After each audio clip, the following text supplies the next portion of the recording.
Ya, baik. Salam, salam sejahtera dalam kasih Tuhan kita Yesus Kristus.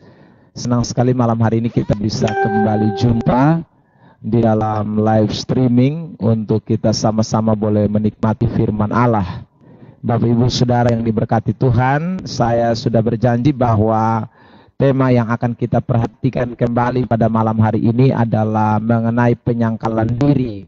Dan hari ini saya akan membahas bagian yang kedua. Tentu secara kontekstual ya, yang akan kita perhatikan mengenai penyangkalan diri. Kurang lebih 2 hari saya tidak melakukan live streaming di gereja saya ini, saudara, karena memang saya punya pelayanan keluar beberapa hari ini, tapi tetap saya menayangkan live streaming lewat pelayanan-pelayanan itu.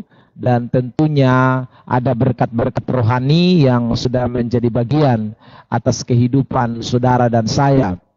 Nah, bagi Bapak Ibu Saudara yang baru bergabung, silakan Anda boleh klik share atau klik bagikan di akun Facebook saudara, sehingga pemberitaan firman Tuhan pada malam hari ini tentang penyangkalan diri ini juga dapat menjadi berkat buat orang lain yang akan juga mengikuti live kita. Bagi saudara yang belum follow atau mengikuti di akun fanspage saya mengajak Anda juga untuk boleh klik ikut atau follow, sehingga kita boleh menjadi mitra rekan di dalam pelayanan setiap hari, setiap saat, saling mendoakan, saling mendukung. Terlebih di dalam hal pemberitaan Injil, saudara dapat mendengarkan banyak video-video khotbah saya yang saya sudah tayangkan di akun fanspage saya. Mari kita berdoa sebelum kita akan menikmati firman Tuhan, Bapak Ibu Saudara. Bapa di sorga, kami mengucap syukur kembali buat malam hari ini karena Tuhan kasih kami waktu dan kesempatan untuk kami boleh kembali belajar firman Allah. Dan malam hari ini kami akan belajar bagian yang kedua tentang penyangkalan diri. Tuhan berkenan berbicara buat kami, nyatakan, singkapkan rahasia kebenaran, sehingga apa yang hamba seberangkan, apa yang hamba sampaikan, dapat menjadi berkat, dapat menjadi penuntun, dapat menjadi pegangan buat setiap pribadi lepas pribadi kami semua yang mendengarkan firman pada malam hari ini. Berikan kami roh hikmat dan pengertian. Terima kasih Tuhan Yesus, kekuatan kebenaran itu menjadi bagian atas setiap pribadi lepas pribadi. Tolong semua yang sudah tergabung dalam live malam hari ini, biarlah Tuhan terus teguhkan hati kami untuk menyaksikan, mendengarkan secara baik sampai selesai, dan kami boleh mendapat berkat khusus.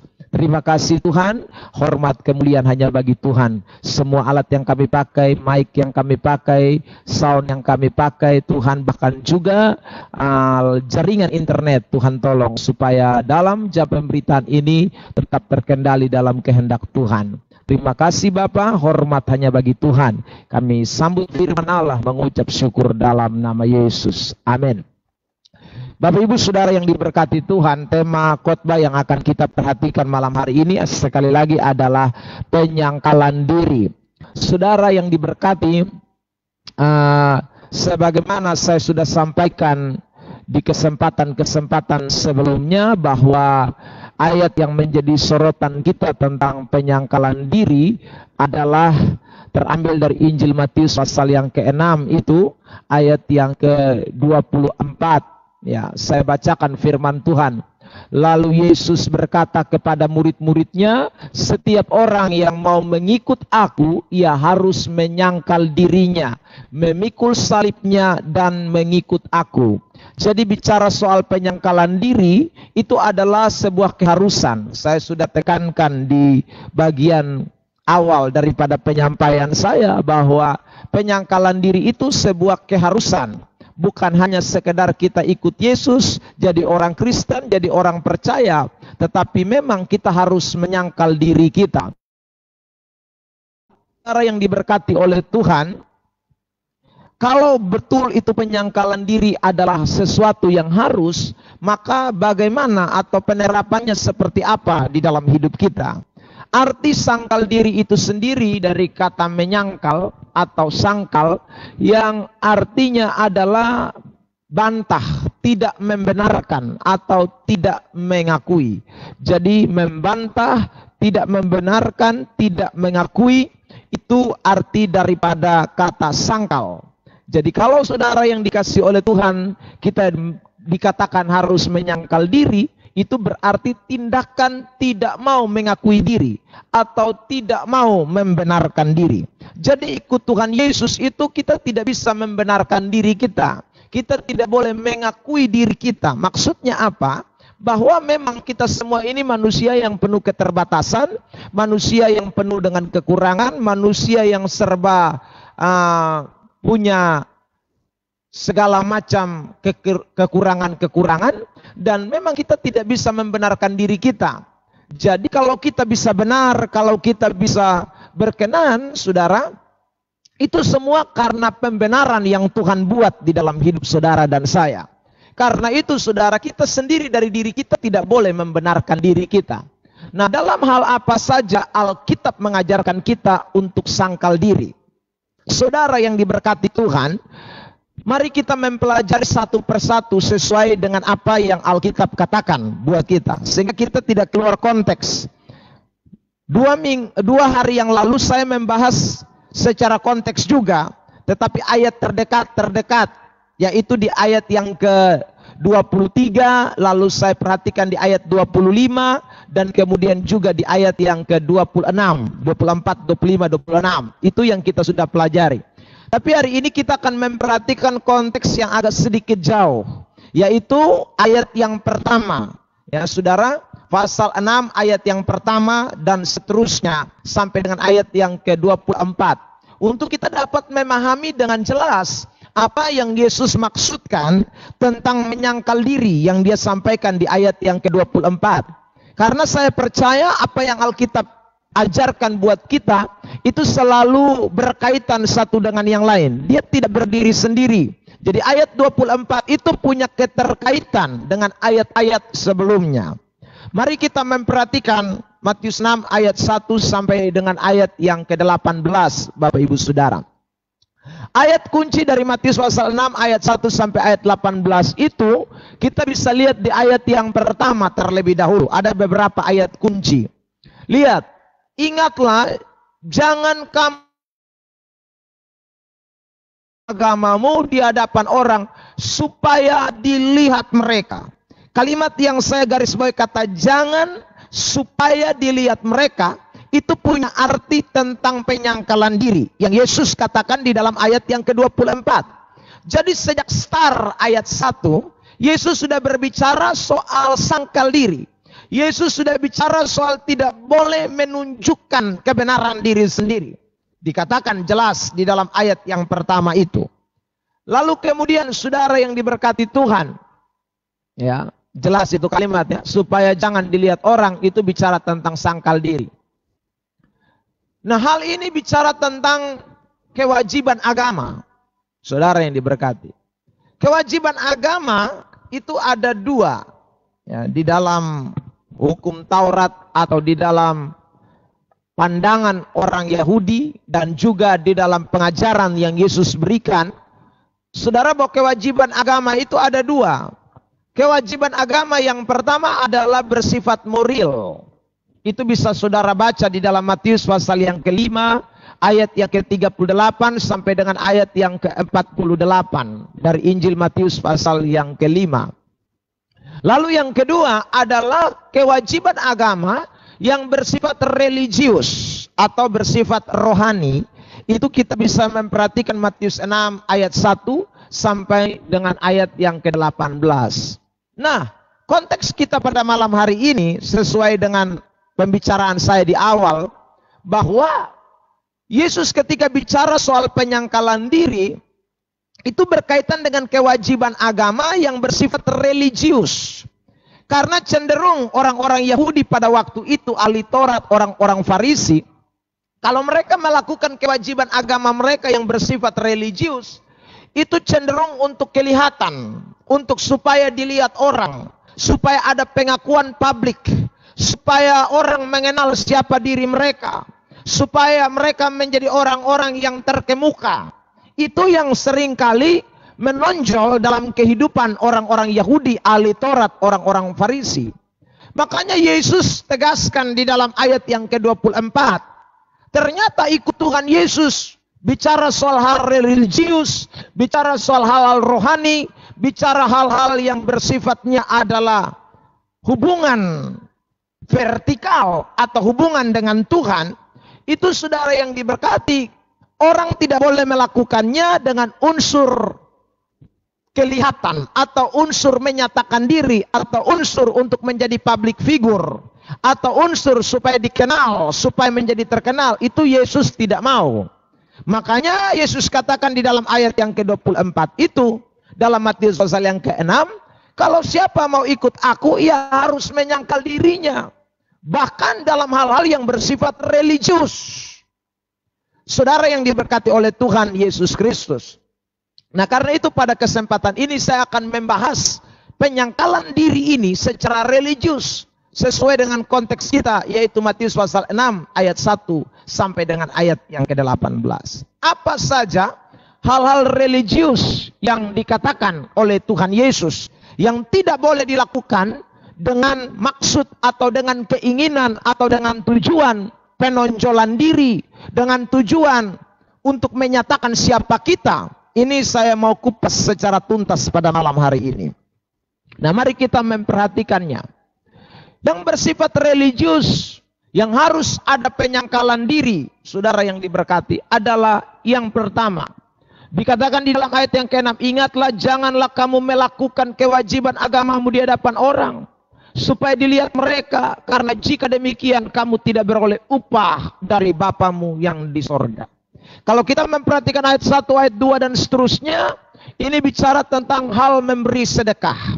Yang kedua, saudara, dikatakan di ayat 5, dan apabila kamu berdoa, janganlah berdoa seperti orang munafik, karena mereka suka mengucapkan doanya dengan berdiri dalam rumah-rumah ibadat, dan pada tikungan-tikungan jalan raya, supaya mereka dilihat orang. Jadi yang pertama soal hal memberi sedekah, orang Yahudi biasa memberi supaya dilihat orang. Yang kedua, orang Yahudi atau ahli Taurat, orang Farisi juga kalau berdoa, mereka tidak sangkal diri. Mereka berdoa itu supaya pamer, supaya dilihat orang. Itu yang dikatakan di ayat 5. Lalu yang ketiga, ayat 16. Dan apabila kamu berpuasa, janganlah muram mukamu seperti orang munafik. Mereka mengubah air mukanya supaya orang melihat bahwa mereka sedang berpuasa.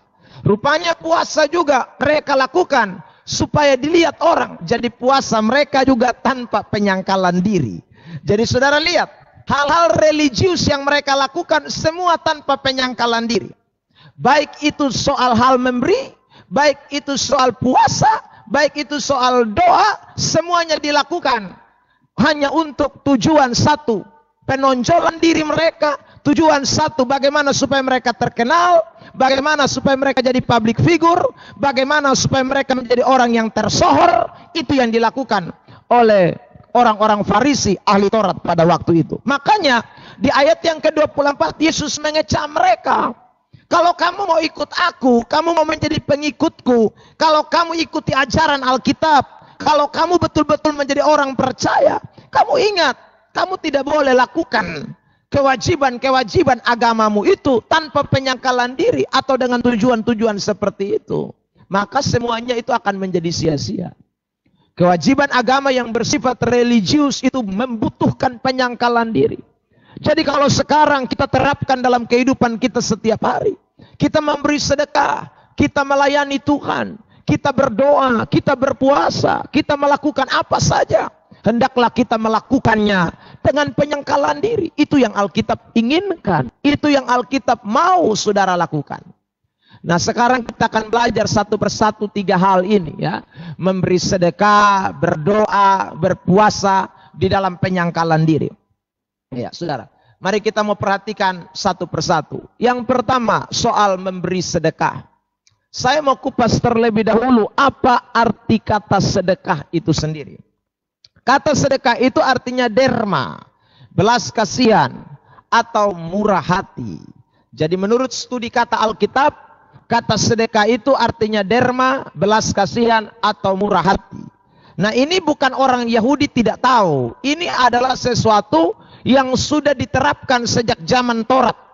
Sejak saudaraku sebelum Yesus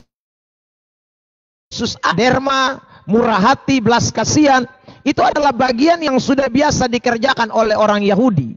Tetapi mungkin saking biasanya, mereka tidak lakukan lagi dengan tujuan yang benar. Mereka tidak lakukan lagi seperti yang dikehendaki oleh firman Allah. Tapi mereka mulai melenceng. Mereka mulai mencari ketenaran, mulai mencari nama baik, mulai mencari pengikut lewat hal memberi sedekah. Ini berbahaya. Saya mau tunjukkan ayat di dalam perjanjian lama terlebih dahulu. Imamat 19 ayat 9. Pada waktu kamu menuai hasil tanahmu, janganlah kau sabit ladangmu habis-habis sampai ke tepinya. Dan janganlah kau pungut apa yang ketinggalan dari penuaianmu. Jika sisa-sisa buah anggurmu, juga sisa-sisa buah anggurmu, janganlah kau petik untuk kedua kalinya. Dan buah yang berjatuhan di kebun anggurmu, janganlah kau pungut. Tetapi semuanya itu harus kau tinggalkan bagi orang miskin dan bagi orang asing. Akulah Tuhan Allahmu. Jadi saudara perhatikan, sejak perjanjian lama, Tuhan sudah menekankan soal hal memberi sedekah. Jadi kalau mereka pungut hasil panen, Tuhan bilang, ingat orang-orang miskin itu. Jadi kalau ada sisa-sisa buah anggur yang kau petik, untuk kedua kali buah itu berjatuhan, kasihlah, tinggalkanlah bagi orang miskin, bagi orang asing. Jadi hal memberi sedekah atau menolong orang, itu adalah sesuatu yang memang sudah diajarkan Tuhan Allah sejak zaman perjanjian lama. Dan ini terus berlangsung, saudara yang diberkati Tuhan.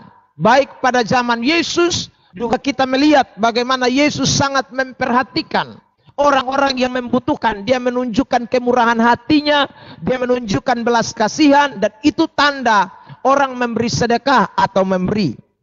Bahkan lebih tegas lagi kita melihat di dalam zaman perjanjian baru, secara khusus di zaman gereja mula-mula. Hal memberi sedekah itu menjadi sesuatu ciri gereja mula-mula, atau orang Kristen mula-mula. Mari saya tunjukkan ayat di dalam Kisah 4, ayat 32. Adapun kumpulan orang yang telah percaya itu, mereka sehati dan sejiwa dan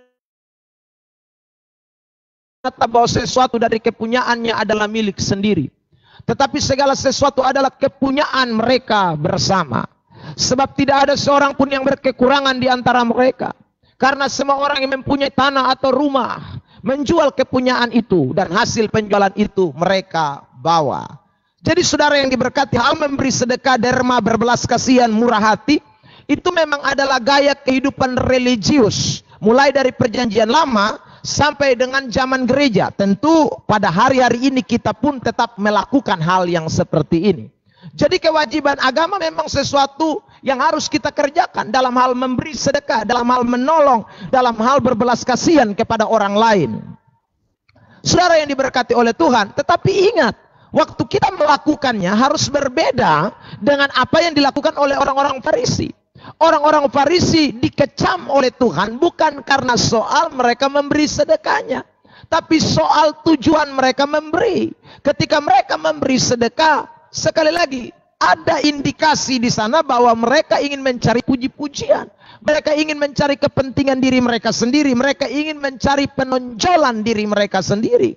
Makanya Yesus berkata di dalam ayat itu, kalau kita memperhatikan Matius 6 ayat 1 dan seterusnya secara kontekstual, maka Yesus berkata di sana, kalau kamu memberi sedekah, hendaklah tidak diketahui oleh tanganmu yang lain. Saudara, kalau kamu memberi dengan tangan kiri, tangan kananmu tidak boleh tahu. Atau sebaliknya. Maksudnya apa? Supaya tujuanmu adalah bukan untuk sesuatu yang sementara, atau bukan hanya bersifat supaya Anda menjadi orang-orang yang kemudian dikenal secara public figure.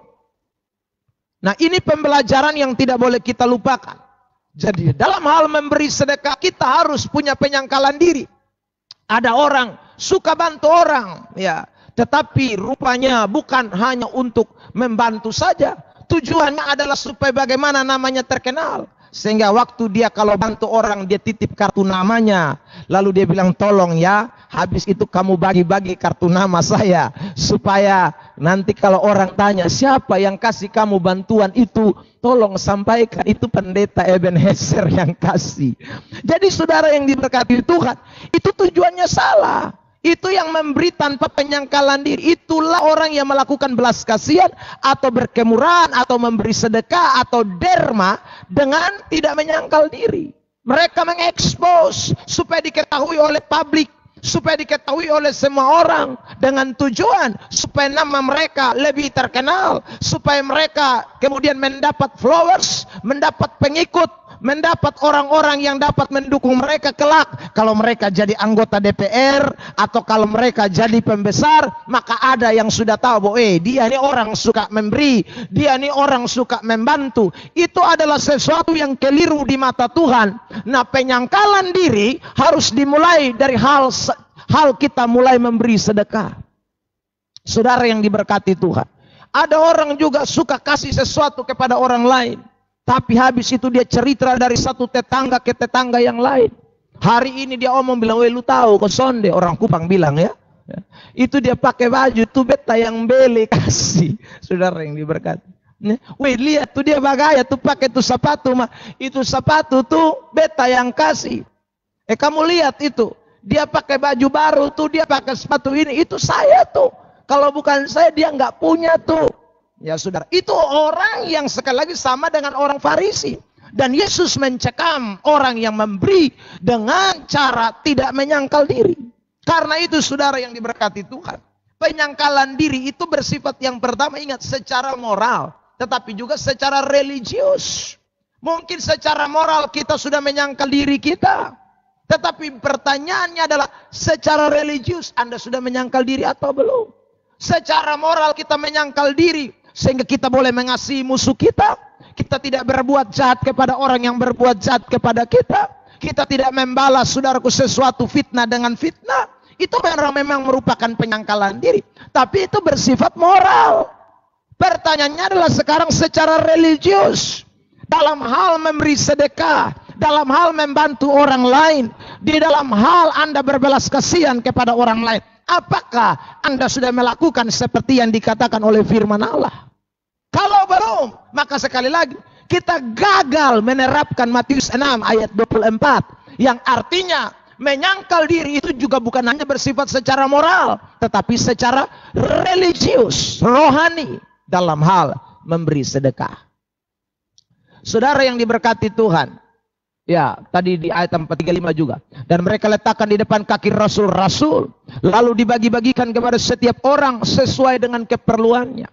Mengapa diletakkan di kaki para rasul? Yang pertama, memang pada waktu itu, saudara, pergerakan gereja dimulai dengan pimpinan para rasul. Tapi saya percaya yang kedua, makna daripada kalimat ini, supaya tidak ada orang yang menonjolkan diri.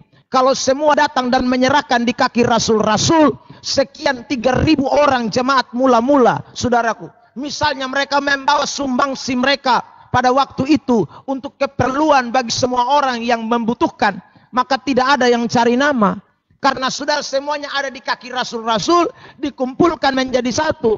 Tapi kalau orang per orang membawa sendiri, maka itu cenderung akan, saudaraku, menonjolkan diri mereka. Akan cenderung, saudaraku, untuk menyatakan tujuan motivasi yang keliru. Tapi karena dibawa di depan kaki rasul-rasul, diletakkan di depan kaki rasul-rasul, tidak ada yang tahu. Kalau si A, si B, si C, si D yang sumbang, tidak ada. Mereka tidak tahu karena dari tangan rasul-rasullah, kemudian orang-orang yang membutuhkan pada waktu itu menerima bantuan itu. Karena itu saudara yang diberkati Tuhan Yesus Kristus, kalau ada bantuan-bantuan tertentu yang lewat gereja, saya berharap kita belajar dari ayat kebenaran firman Tuhan ini. Agar nama kita tidak ditonjolkan, agar siapa pemberinya tidak boleh dinyatakan, karena cenderung akan membawa kepada kebanggaan diri sendiri, dan akhirnya kita gagal untuk menyangkal diri, kita gagal untuk menyatakan tentang Kristus. Justru nama si A, si B, si C, orang yang memberi sedekah, orang yang memberi saudaraku bantuan, itulah yang namanya akan menjadi lebih terkenal dibandingkan dengan nama Tuhan. Saudara yang diberkati Tuhan. Nah, kita akan melihat sekarang cara memberi sedekah dalam penyangkalan diri. Lihat, saya mau baca ayat yang pertama dari Injil Matius pasal 6. Kutipan jelas, kamu tidak beroleh upah dari Bapamu yang di sorga. Jadi kalau kita memberi sedekah atau memberi derma, berbelas kasihan, bikin bantuan ini itu, bantuan COVID, bantuan banjir, bantuan dari gereja, bantuan ini tetek bengek, segala macam bantuan, atau diakonia untuk si A, si B, si C yang membutuhkan. Saudara yang diberkati oleh Tuhan, hendaklah tidak dilihat oleh orang atau tidak dengan maksud penonjolan diri. Sebab kalau dengan maksud penonjolan diri, maka ayat tadi mengatakan kamu tidak beroleh upah dari Bapamu yang di sorga. Saya garis bawahi kalimat beroleh upah dari Bapamu yang di sorga. Lalu ayat yang kedua, jadi apabila engkau memberi sedekah, janganlah engkau mencanangkan hal itu seperti yang dilakukan orang munafik di rumah-rumah ibadat. Seperti yang dilakukan orang munafik di rumah-rumah ibadat dan di lorong-lorong, supaya mereka dipuji orang. Aku berkata kepadamu, sesungguhnya mereka sudah mendapat upahnya. Ayat 1 di sana dikatakan upah dari Bapa. Ayat yang kedua mengatakan sudah mendapat upah. Berarti upahnya sekaligus pada waktu dia memberi. Kata upah ini menjadi penting. Penjelasan untuk kata upah. Saudara yang diberkati, upah itu arti sesuatu yang diterima karena memberi. Jadi sesuatu yang kita terima karena kita memberi itu namanya upah. Nah saudara, upah itu juga adalah berkat dari Tuhan. Upah itu adalah pemberian dari Tuhan juga. Nah, upah itu adalah imbalan atau balasan dari orang yang kita beri. Ya.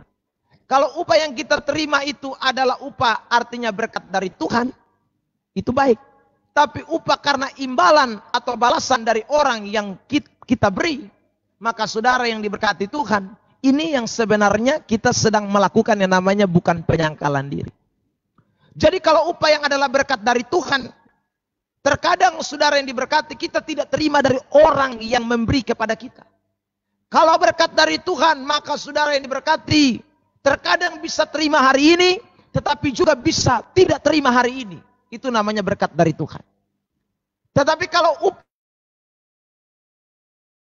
atau balasan dari orang yang kita beri, misalnya kita memberi kepada dia untuk kita dapat pujian dari dia, kita mendapat saudaraku dukungan dari dia, kita mendapat sesuatu yang mungkin sedang kita canangkan, ya saudara. Maka itulah yang tadi dikatakan di dalam ayat yang kedua dari Injil Matius pasal yang ke-6. Jadi kalau kita memberi dengan puji-pujian seperti orang munafik, karena memberi saudaraku ingin dipuji orang, maka kita bisa mendapat upah langsung. Tapi upah itu adalah upah bukan dari Tuhan. Berkatnya bukan berkat dari Tuhan. Berkatnya kita terima langsung. Tapi berkat itu adalah berkat yang datangnya dari sang orang yang kita beri. Dan berkat seperti ini adalah berkat yang sementara. Karena itu saudara, cara memberi sedekah dalam penyangkalan diri, yang pertama saya sebut adalah menyangkut dengan motivasi. Jadi motivasi yang kita lakukan adalah tidak boleh motivasi timbal balik, itu motivasi bisnis. Motivasi memberi adalah motivasi di mana kita tahu bahwa waktu kita memberi, Tuhan yang akan mengembalikannya buat kita. Tuhan yang akan memberikannya buat kita, bukan si orang yang menerimanya. Ini motivasi yang kita tidak boleh keliru. Sebab waktu motivasi kita hanya bersentral secara horizontal, bersentral kepada oknum-oknum yang kita beri, maka kita sedang melakukan pemberian sedekah, atau kita sedang memberi sesuatu kepada orang dengan motivasi bisnis atau motivasi timbal balik. Bagaimana tidak bisnis? Ya, saya beri kepada saudara, lalu kemudian 5 tahun akan datang, saya mencalonkan diri misalnya menjadi seorang anggota DPR. Maka saudara saya bilang, ya tolong yang sudah terima beras 5 kilo, mie 10 bungkus, minyak goreng 2 liter, tolong ya, nanti jangan pilih orang lain, kan kamu tidak dapat apa-apa dari dia, saya yang kasih kamu. Maka saya tidak memberi waktu itu dengan penyangkalan diri. Saya memberi dengan motivasi timbal balik. Saya memberi dengan motivasi bisnis. Ataupun mungkin saudaraku, saya memberi seperti yang tadi saya kasih contoh. Saudara, ada orang yang tidak punya pakaian lalu saya beri. Di mana-mana saya omong tentang dia yang tidak punya pakaian itu. Saya berkata, kamu tahu tidak, dia pakai baju itu, dia pakai sandal itu, dia pakai sepatu itu, dia pakai tas itu. Itu tas saya, itu sepatu saya, itu baju saya. Maka saudara yang diberkati, waktu kita berkata demikian, sebenarnya kita pun mengharapkan pujian dari orang-orang yang kita beritahu. Supaya orang tahu bahwa kita ini orang yang suka memberi. Supaya orang lain tahu bahwa kita ini sedang melakukan sesuatu kebaikan. Pada waktu orang tahu kita melakukan sesuatu kebaikan dan dia mengatakan, weh kamu baik kamu luar biasa weh kamu memang suka memberi ya.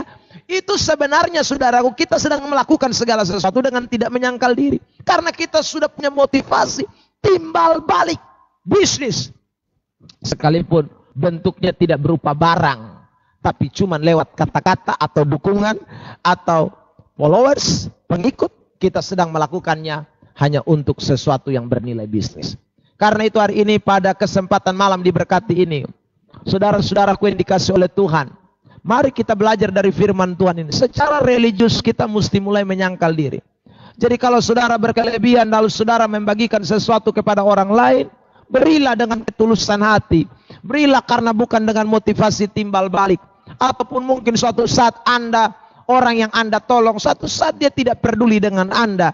Suatu saat dia mungkin balik belakang. Suatu saat bahkan mungkin dia pernah mengecewakan Anda. Ingat, motivasi kita bukan supaya dia balas kita. Karena kita percaya waktu kita memberi dengan motivasi yang benar, Bapa kita di sorga, dia tidak pernah mengecewakan kita. Dia Allah yang tahu apa yang saudara tabur. Mungkin hari ini Anda tidak lihat. Mungkin hari ini Anda tidak terima. Mungkin hari ini Anda tidak bisa melihat balasannya. Tapi Alkitabku berkata dengan jelas bahwa orang yang menabur pasti akan menuai. Alkitab kita mengatakan dengan jelas bahwa pada waktu hari terakhir, dikatakan dalam Matius pasal yang ke-25, dia akan memisahkan kambing dari domba. Dia akan mengatakan kepada kambing-kambing ada di sebelah kiri dan domba ada di sebelah kanan. Dan apa yang dikatakan kepada domba? Domba-domba adalah orang-orang yang telah melakukan sesuatu yang luar biasa dan tanpa mereka ketahui. Waktu mereka tolong orang di penjara, waktu mereka tolong orang yang lagi telanjang, waktu mereka tolong orang yang tidak punya tumpangan, waktu mereka tolong orang yang tidak punya makan, mereka lakukan semua itu tanpa mereka sadari bahwa mereka sedang melakukan itu untuk Tuhan. Ini orang-orang yang melakukan dengan motivasi bukan timbal balik. Mereka lakukan dengan tulus. Dan pada hari itulah mereka akan melihat apa yang Tuhan lakukan. Luar biasa. Tuhan akan balaskan atas kehidupan mereka. Karena itu malam hari ini saudara, belajarlah dari kebenaran ini. Supaya sungguh-sungguh kita menjadi orang-orang percaya yang memberi sesuatu tanpa motivasi bisnis atau timbal balik. Saudara yang diberkati, lihat Lukas pasal 14 ayat 12. Dan Yesus berkata juga kepada orang yang mengundang dia, apabila engkau mengadakan perjamuan siang atau perjamuan malam, janganlah engkau mengundang sahabat-sahabatmu atau saudara-saudaramu atau kaum keluargamu atau tetangga-tetanggamu yang kaya, karena mereka akan membalasnya dengan mengundang engkau pula. Dan dengan demikian engkau mendapat balasnya. Jadi Tuhan memberikan sebuah pernyataan di sini. Kalau kamu mengundang orang dalam perjamuan siang, makan malam dan lain sebagainya, jangan undang sahabat-sahabatmu, jangan undang saudara, jangan undang keluarga, jangan undang tetangga yang kaya. Kenapa? Karena waktu kau lakukan itu pasti kau akan menerima balasannya. Karena suatu saat dia bikin acara pasti dia undang kamu juga. Jadi itu timbal balik, itu bisnis, saudara yang diberkati. Ayat 13, tapi apabila engkau mengadakan perjamuan, undanglah orang-orang miskin. Kalau kamu undang orang miskin, kapan orang miskin bikin acara ulang tahun dan dia undang kamu? Tidak mungkin. Kalau kamu undang orang-orang cacat, kapan orang-orang cacat bisa menolong kamu? Rasanya tidak mungkin. Orang-orang lumpuh, orang-orang buta, mereka tidak mungkin bisa membalas sesuatu kepadamu. Jadi makna daripada ayat ini sebenarnya Yesus sedang mengajarkan tentang motivasi kita dalam hal memberi sedekah, dalam hal menolong, dalam hal melakukan kebaikan. Lakukanlah tanpa ada motivasi timbal balik. Bisnis, buang itu jauh-jauh. Karena itu artinya bahwa kita tidak melakukan dengan penyangkalan diri. Dan engkau akan berbahagia. Karena mereka tidak mempunyai apa-apa untuk membalasnya kepadamu. Sebab engkau akan mendapat balasnya pada hari kebangkitan orang-orang benar. Seperti yang tadi saya kutip Matius pasal yang ke-25. Jadi waktu kita melakukan ini, saudara yang diberkati Tuhan, kita tidak dapat apa-apa. Tapi itu luar biasa. Tuhan akan sediakan buat saudara pada hari kebangkitan orang-orang benar. Seperti yang tadi saya sudah katakan dalam Matius 25. Sekarang kita lihat cara memberi sedekah yang kedua. Dalam hal penyangkalan diri. Yang kedua kita perhatikan kalimat mencanangkan. Ya. Kalau sudah ada yang namanya mencanangkan, itu pasti supaya mereka dipuji orang. Saudara, dari kata mencanangkan ini, hal kedua yang ingin saya bahas adalah tujuannya.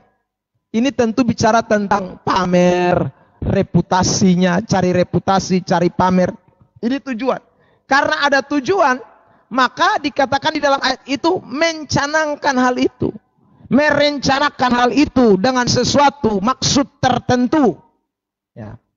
Jadi kalau kita memberi, ingat, bukan karena ada program mau maju anggota, program mau begini begitu, jangan. Lakukanlah segala sesuatu itu dengan supaya bukan mendapatkan pujian. Tujuan kita bukan reputasi kita. Ingat itu. Tujuan kita bukan cari pamer. Tujuan kita bukan untuk pasang spanduk di mana-mana supaya nama kita tersohor bahwa kita ini orang suka memberi. Itu tidak boleh itu. Itu tidak sesuai dengan kehendak Tuhan, dan itu yang namanya bukan penyangkalan diri. Lihat, saya berikan contoh. Markus pasal yang ke-12 ayat 41. Pada suatu kali Yesus duduk menghadap peti persembahan dan memperhatikan bagaimana orang banyak memasukkan uang ke dalam peti itu. Banyak orang kaya memberi jumlah yang besar. Kenapa mereka memberi jumlah yang besar? Saudara, lihat di ayat 44. Sebab mereka semua memberi dari kelimpahannya, tetapi janda ini memberi dari kekurangannya. Semua yang ada padanya itu seluruh nafkahnya. Saudaraku, ini menunjukkan kepada kita dari Markus pasal 12 ayat yang ke-41 44. Ada dua ciri orang memberi pada waktu itu. Derma, sedekah. Ya. Mereka yang kaya-kaya memberi dengan kelimpahan. Supaya lihat, oh ini kami hebat. Ini kami luar biasa. Ini kami orang kaya. Ini kami. Ya, ini yang Yesus tidak mau. Ya. Jadi ini hanya sekedar pamer, cari reputasi diri. Yesus katakan dalam Markus 13 ayat 1.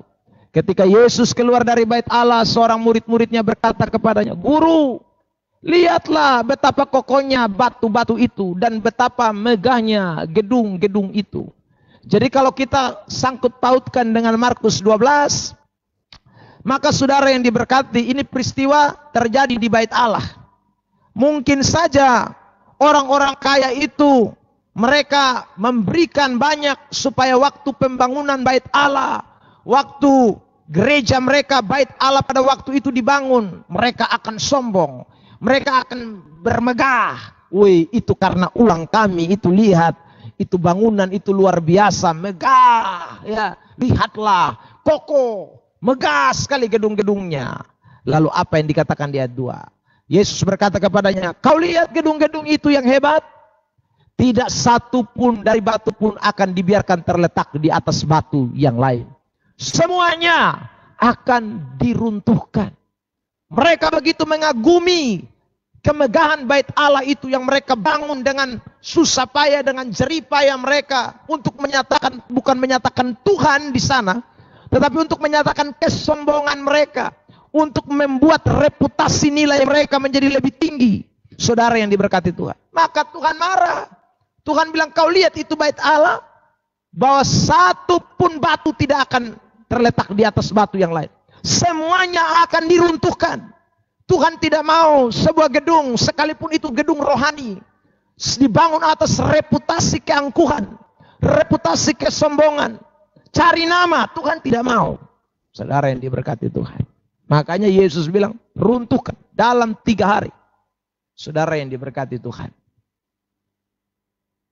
Hari ini sekali lagi, jangan kita melakukan ini dalam kehidupan kekristenan kita. Buang segala keangkuhan kita.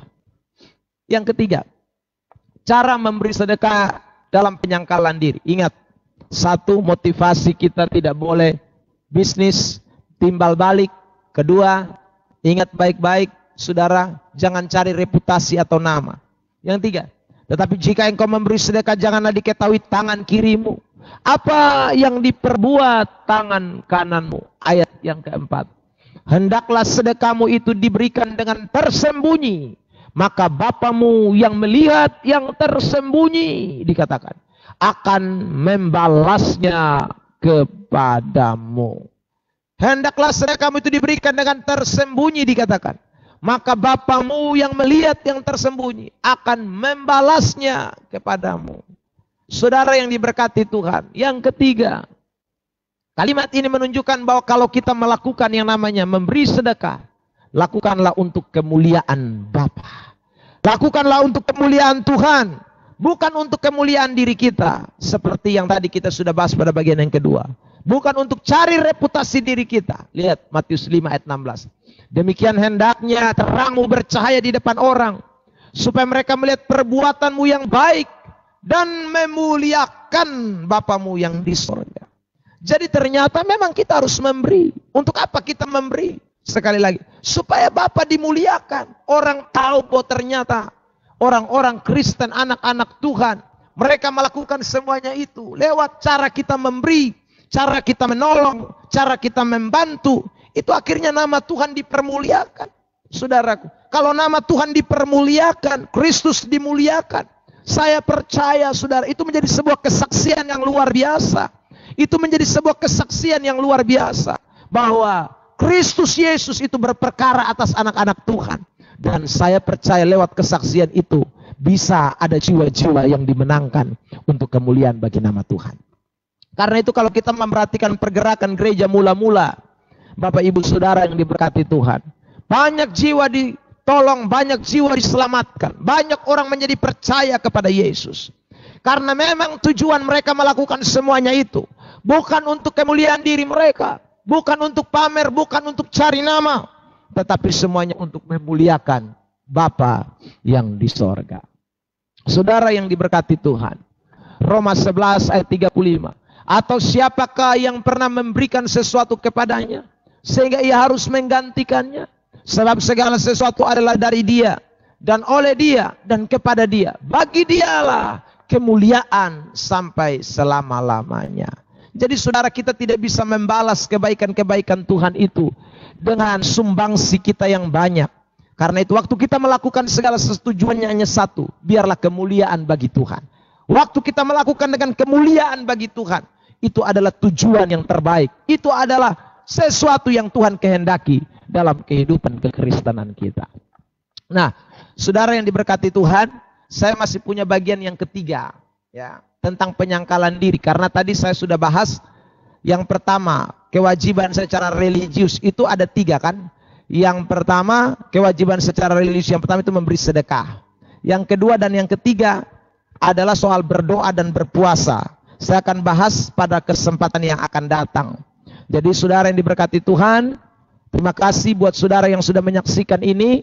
Saya percaya Anda akan diberkati Tuhan dengan luar biasa dengan kebenaran ini. Mulai sekarang menyangkal diri dalam hal sedekah, dalam hal memberi persembahan, dalam hal derma, dalam hal menolong orang, dalam hal sekali lagi berbelas kasihan dengan orang, berkemurahan dengan orang. Mari lakukan dengan penyangkalan diri. Dan orang yang melakukan dengan penyangkalan diri, satu, ingat, dia tidak melakukan dengan tujuan timbal balik. Jadi kalau ada orang mau balas buat kita, terima kasih. Tapi kalaupun tidak, itu bukan tujuan kita. Karena kita tidak pernah mengharapkan balasan. Kita tidak pernah mengharapkan dia mengembalikan.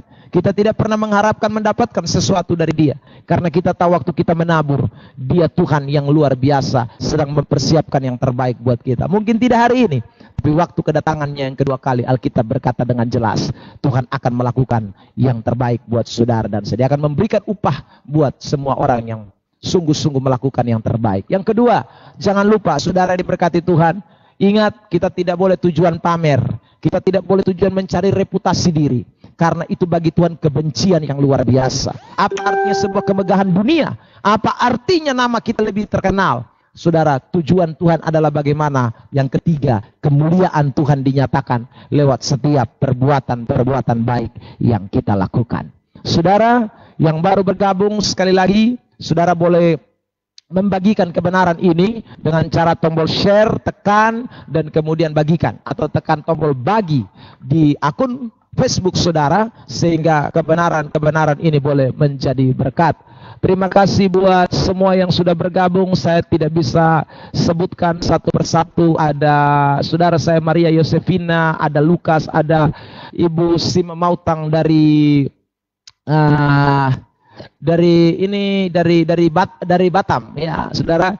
Kemudian ada Sri Maukari, ada saudara saya Mardi Adriana. Terima kasih buat komentarnya, terima kasih buat follow-nya ya. Ibu Diana, Ibu Olivia Jawa, ya Tuhan memberkati saudara semua. Dan yang lain yang saya tidak bisa sebutkan satu persatu. Saya percaya Tuhan memberkati saudara dimanapun Anda menyaksikan tayangan ini.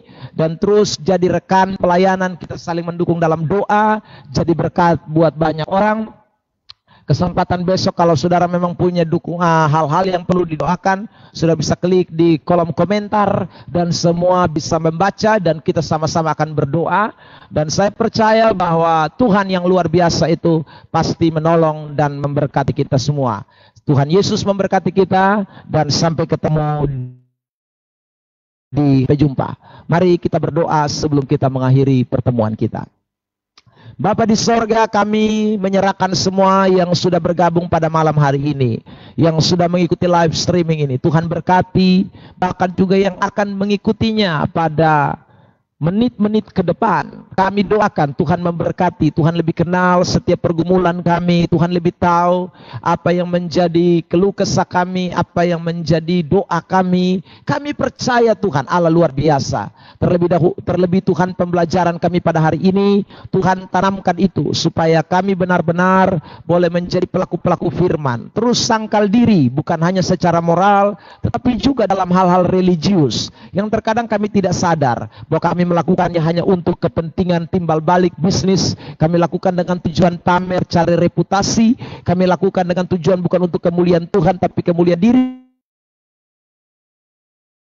Sehingga di waktu kesempatan yang berikut, kami akan melakukan lebih baik untuk kemuliaan bagi nama Tuhan. Terima kasih Tuhan buat pengampunan-Mu, terima kasih buat pengertian-Mu, terima kasih buat Roh Kudus yang bekerja menuntun kami kepada segala kebenaran. Terima kasih Tuhan, dan pertemukan kami kembali pada waktu esok di jam tayangan yang sama, supaya kami boleh diberkati oleh Tuhan. Terima kasih Tuhan Yesus, segala hormat hanya bagi Tuhan. Dalam nama Yesus kami sudah berdoa mengucap syukur.